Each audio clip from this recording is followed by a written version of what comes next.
All right, what is going on, everybody? It's Sukaba, and we are back with some more VBL content this season. We got Season 11 of the VBL-S coming back at you guys. Sorry, my content kind of cut off at the end of last season. I got really busy, lost some of the footage from the playoffs, but that season's over and done with. Congrats to the champs there. We move forward. We've got Season 11 going on right now, and we just concluded our first draft. So last year we had the Season of Love. Last season we got all those pink Pokemon, lovey-dovey. That didn't work out too well. So you know what? We need to go a little deeper here. We got the Primordial Sea. That's our theme for Season 11 here. Why? Just because we have some very old Pokemon as the centerpiece for our team. So we'll get into that in a little bit. But before we really jump into my team and my take on it, my draft review, I wanted to just give a little recap of how we handled this draft. So this is going to be a shorter season. We're kind of waiting for the DLC to drop and do another full season then. So we've got a mini season with some Swiss play, and we decided it was the perfect time to try out a new drafting strategy that was crafted by some of our very own members of the VBL-S.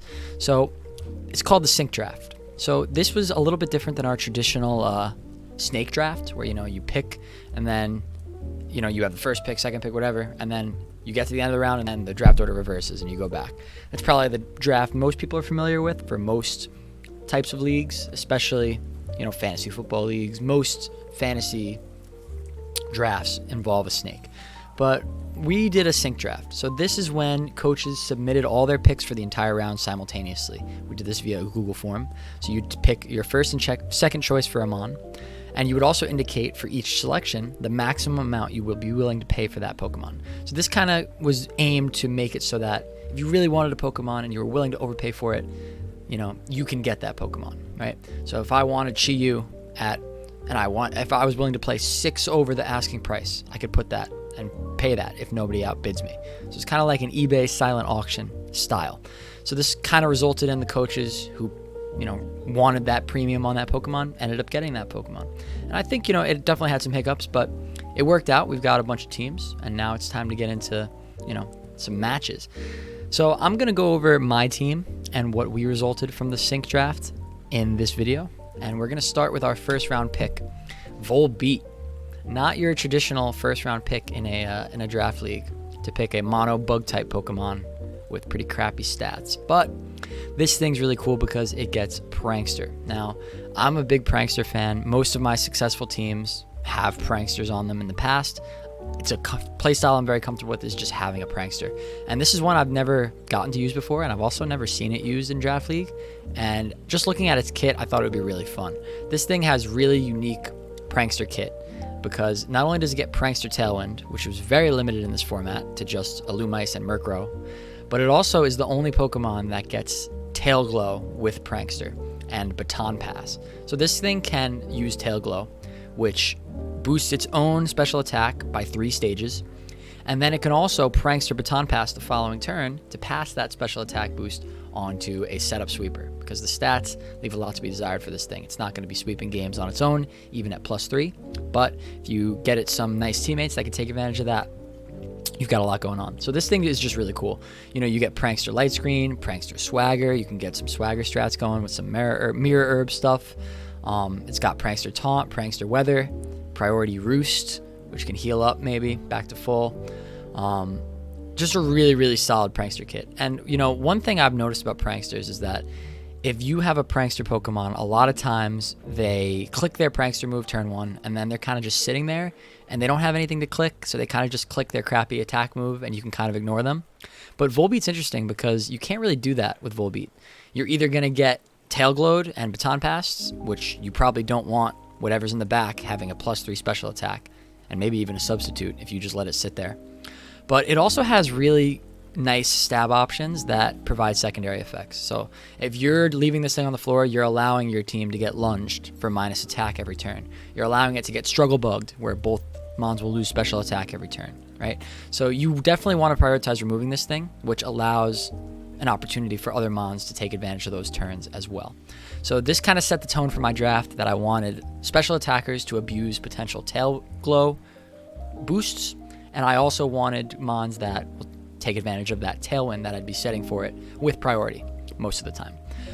So that kind of led me into my second round pick, right? So what's a mon that is a special attacking threat that would love to get a Tail Glow boost and would also love Tailwind? I couldn't think of a better one than Chi-Yu.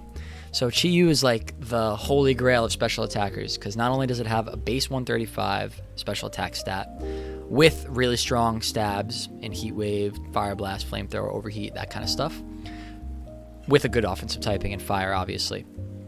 But it also gets Beads of Ruin, which is a unique Ruin ability. I've never used a Ruin yet in Gen 9, so this was kind of a good opportunity to do that as well. And I just think that would be really fun. Like, imagine passing a Tail Glow boost to a Chi-Yu in the back with Tailwind up. It's +3 Chi-Yu, clicking Heat Wave will probably just KO everything in the game. And that sounds kind of fun for me, even if it's tricky to set up. But Chi-Yu is just a monster, man. I mean, look at these stats. It's not the bulkiest on the physical side, but with 120 special bulk, 100 speed, this thing is an absolute menace, and it obviously requires significant prep to deal with the fact that it's going to be boosting its own special attacking output alongside its allies as well. So, this encourages a lot of teams to probably bring their own special attackers to take care of that boost, or to prioritize removing the Chi-Yu from the field when they see it, which allows time for maybe a Volbeat to set up or something like that. So you can kind of see the synergy that I had planned for that. But this, I thought, was just a really cool pick for what I was going for, and I'm just excited to use it, honestly. This thing is a beast. When you pick Chi-Yu and Volbeat with Tail Glow, you also want to make sure that you're getting special attackers that can take advantage of that. So I thought, you know what? I'm just going to blow the points right now. We're going to get another special attacking threat that I think would be so fun to use with Chi-Yu, and that's Regidrago. So Regidrago's stats are a little deceiving here because, base 100 special attack is nothing to be, so it's all right. It's decent. But when you consider that it's probably clicking dragon moves 90% of the time, and it has an ability, Dragon's Maw, which boosts its special output by 1.5 modifier, that 100 special attack stat becomes 150 special attack stat on dragon moves. And dragon moves are really interesting because there's not a lot of teams that have good steel and fairy options, right? So this leaves a lot of teams without usable dragon resists. Now, this completely alters the way you have to prep the game when you have a Dragon's Maw behemoth, especially when you have a Chi-Yu maybe boosting that output. Like, Beads of Ruin, Dragon Energy, probably just KOs a lot of the format, right? It's outside of the really bulky stuff and the resistances. So this is going to attract a lot of Terra Fairies, right? There's going to attract a lot of Terra Steels to deal with that. But, it's also just a great abuser of Tailwind. This thing has 80 base speed, and it loves going first to take advantage of that full power Dragon Energy.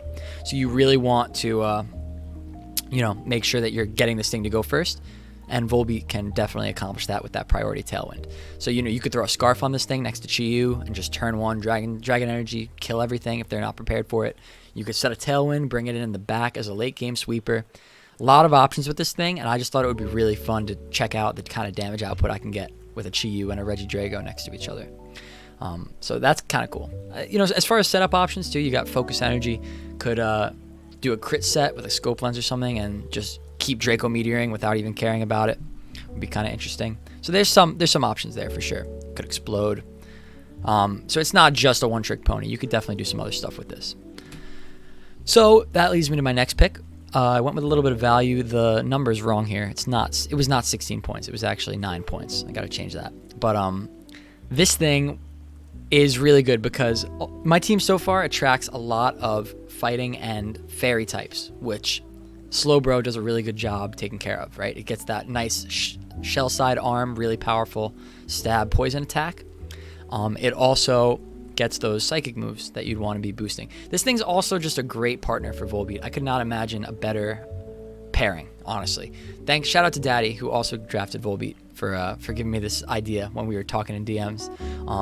But this thing gets own tempo, so it can be a swagger recipient from Volbeat, right? But it's also just an amazing recipient of Tail Glow too. Like, if you just set up the Tail Glow and pass it to this thing, it's bulky enough to live the hit, and then it can take advantage of it. If you set up a Trick Room next to it, you set up a Trick Room with Volbeat and give it another special attacker, maybe a Trick Room Sweeper, that Tail Glow boost, they have to either let the Trick Room go up, or they have to deal with the Volbeat, which lets Slowbro set up. Like, there's just a lot of mind games here. And this thing is like a monster when it comes to versatility. Look at all these moves that it gets. Like, I could barely fit all this on the slide, honestly.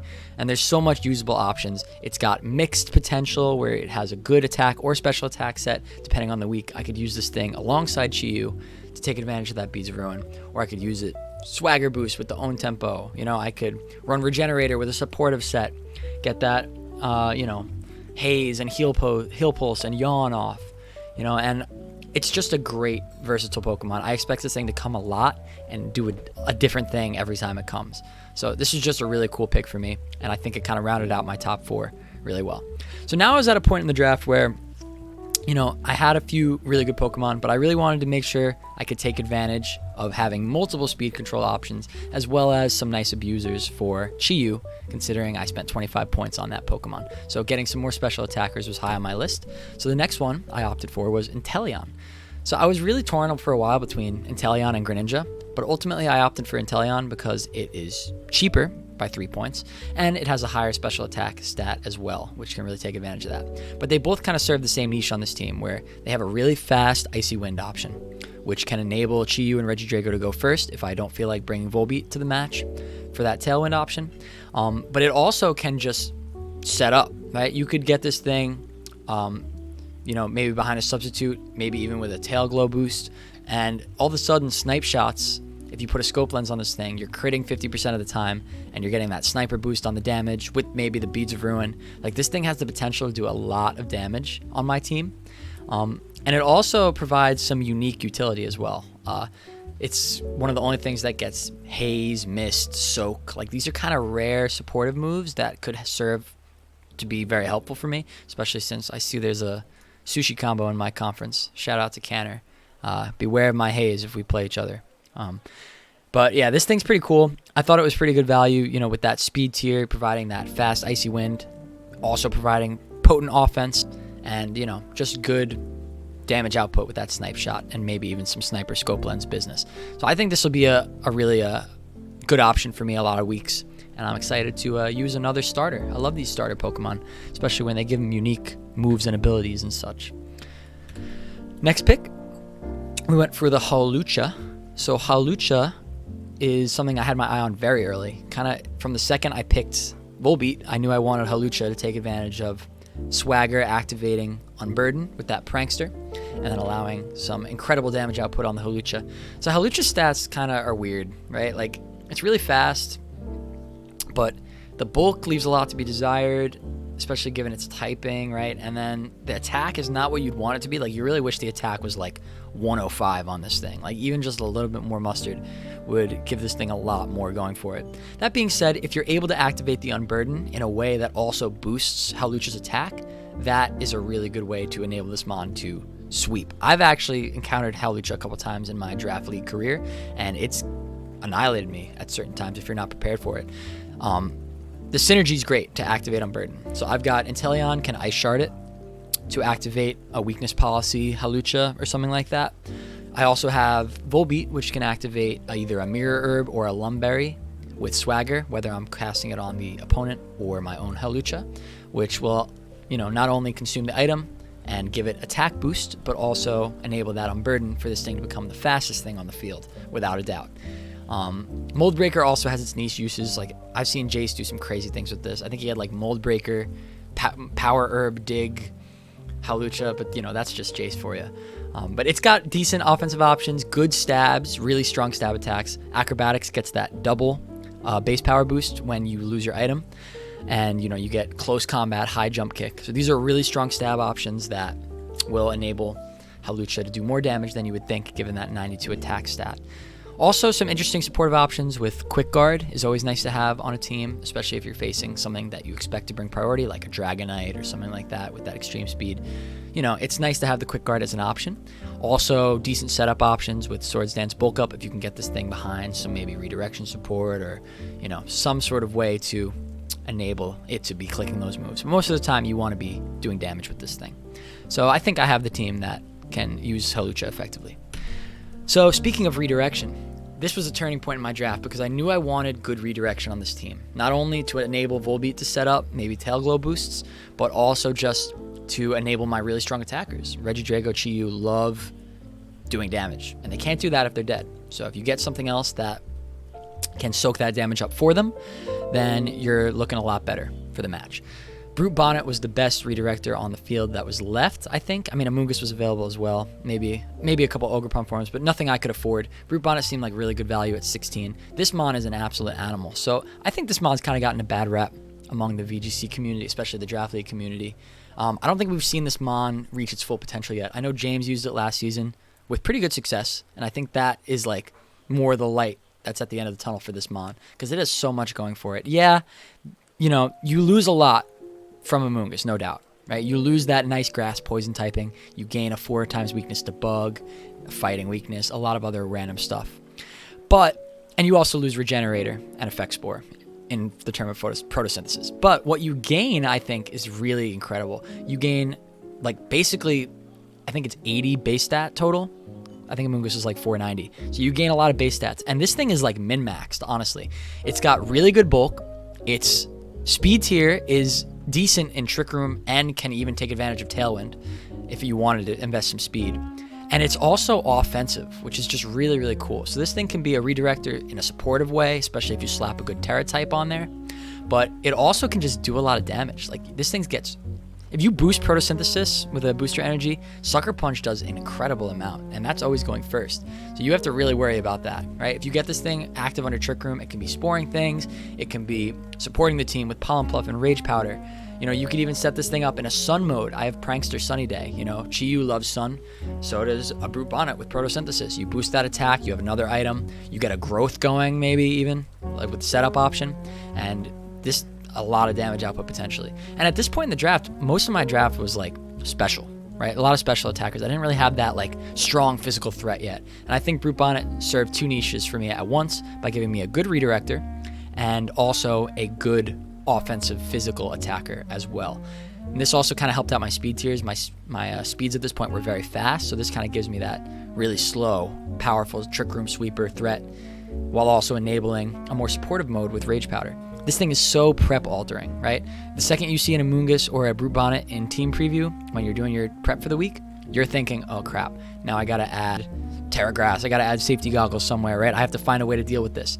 And my team punishes Terra Grass like very significantly. I have a Chi-Yu, I have a Hawlucha, I have a Sludge Bomb on, or a shell arm from the Slowbro, and I have bug moves even from Volbeat. Like, I have a lot of ways to punish Terra Grass, so it's a really good Brute Bonnet team, I think, and I'm really excited to use this Mon. Hopefully it can reach its full potential on my squad.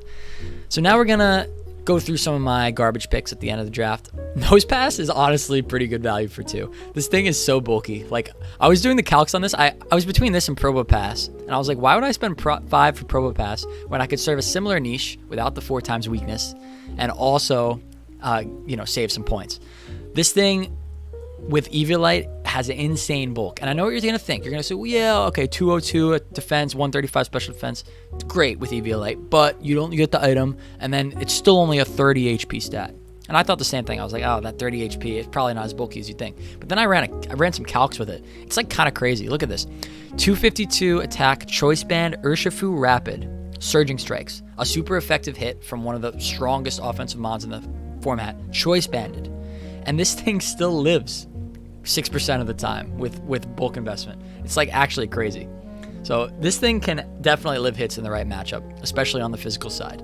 And it has the tools to be like one of those end game bulky mons that you just can't remove from the field. It's got Rest and Sleep Talk. It's got Iron Defense and Body Press. And it also has decent utility in Wide Guard, Gravity, and Helping Hand, stuff like that. So just honestly solid for 2 points. I could definitely see myself bringing this for the Wide Guard if I'm facing like a Golden Go or something else that has a strong spread move. I could also see myself bringing this on a Trick Room team, to set up Iron Defense and start body pressing. 135 base defense body press with investment actually does a lot of damage. So if I see a team that can't really deal with a physical wall and it's weak to fighting, Nosepass is going to have its time to shine. I had a few points left, so I went for the Palossand. The typing really helped me out here to get a Ghost and Ground type. it makes it a really attractive switch in for my main centerpieces. It's just a decent, it was like the best option available for the points I had left, I think, that I would actually use. This thing can set up under Trick Room and become a wall in the right matchup. It's got the tools for it. It's got great scaling, stockpile, iron defense, amnesia, and it has recovery. So that's kind of the recipe for success if you can get it in the right matchup. It also has Destiny Bond, which can be interesting. As far as offense, it's nothing to write home about, but you do get nice stab options in Earth Power and Shadow Ball, which can deal super effective hits. This gives me another special attacker that could maybe take advantage of a Chi-Yu boost, and another slow mon to use under Trick Room. So, there, you could think of some random synergies with like Inteleon Surf, but then you're also hurting your own Palossand. So, I'm leaving all the doors open here, all right? I'm kind of thinking over all my options, so I figured I'd throw that on there. And then lastly, we've got Eiscue in round 10. I had 4 points left, so I figured I may as well take the best thing left and then get a Bagmon. Eiscue is just the best thing on the board for 3 points, and it's honestly decent. Like, decent base stats. The Ice Face is interesting. Like, if you can get this thing to Belly Drum, and I do have good redirection, so I could get this thing a potential Belly Drum off, max the attack. If I have a really physical heavy matchup, I may bring this thing and just have it try to sweep the game with those powerful ice moves. Once you activate that Ice Face, it's really fast. It's kind of like a weird thing to remove if you get it in the right situation. But, how often will that situation come up? Probably not very often. But once again, I only had 3 points left. It was either this or like Oinkaloni, who probably is like just as unbringable. This thing's a little more threatening, so I figured I'd give it a try. And then, I had 1 point left. I dipped into the bag. Tinkatink's cute. It's got cool typing. And it has Fake Out, I guess. So yeah, this thing's never coming. But if I really need Fake Out, I have it. So that's cool. So looking at the type chart, trying to wrap this up, we got a nice summary here. So this is probably the weakest type chart I've had in the last few seasons. I usually end up with a really good type chart. But the main reason why this type chart sucks is because I don't really have a fairy or steel type. Like, I do technically, right? Because like I've drafted Tinkatink, but come on now. I mean, I have a lot of issues here. Like, I don't have good rock, fairy, or dragon switch-ins, which can be problematic, especially since those are very strong offensive typings that people will be bringing against me. So I'm going to have to utilize Terra really effectively to cover my weaknesses. I think part of the reason my type chart looks a little weird too is just because 5 of the mons I drafted are single type. And it's funny because I don't really like drafting single type Pokemon. I really like drafting those dual types for the dual stab, the extra, defensive coverages you may get from that. But Volbeat, Regidrago, Inteleon, Nosepass, and Eiscue are all single type, which is like really weird that I got that many. And I think that's part of why this looks a little strange. But at the end of the day, there's been questions about, does the type chart matter? I'm typically a believer that it matters more than people give it credit for this gen. But it's really not the end of the world, and I think my synergies kind of outweigh any potential downsides that I have here. I can live with this. It's not atrocious. Looking at my base stat totals, I ended up with a 481 base stat average across my 11 Pokemon, which is pretty high given the budget restraints we had. We raised a lot of Mons costs, and we also lowered the budget. So still ending up with a 481 with like 2 bag Mons basically. It's pretty good. I really think that big numbers equal big wins in Draft League, and people get caught up in the value a lot of the time, and they forget to get some like really strong attackers and big numbers. I think I definitely have that here. I mean, I have incredible bulk on like, say, like the Regidrago, the Brute Bonnet with the right Terra. And the Slowbro. I also have really good, I honestly, beyond really good, I have insane special attacking output with Chi-Yu, Regidrago, and Inteleon.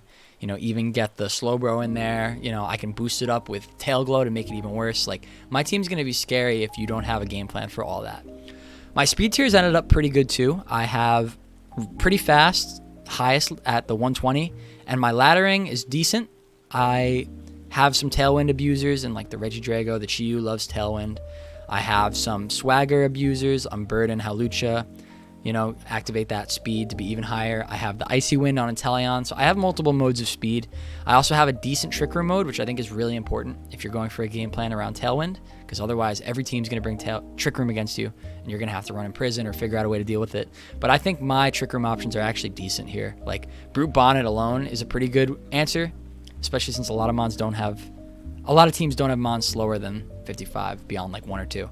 So if you want to run Brute Bonnet as that anti-trick room where okay, you could set it up, but I'm going to start sporing everything, that's a good option. But I also have the Slowbro, could even imprison Trick Room if I wanted, or just operate under it.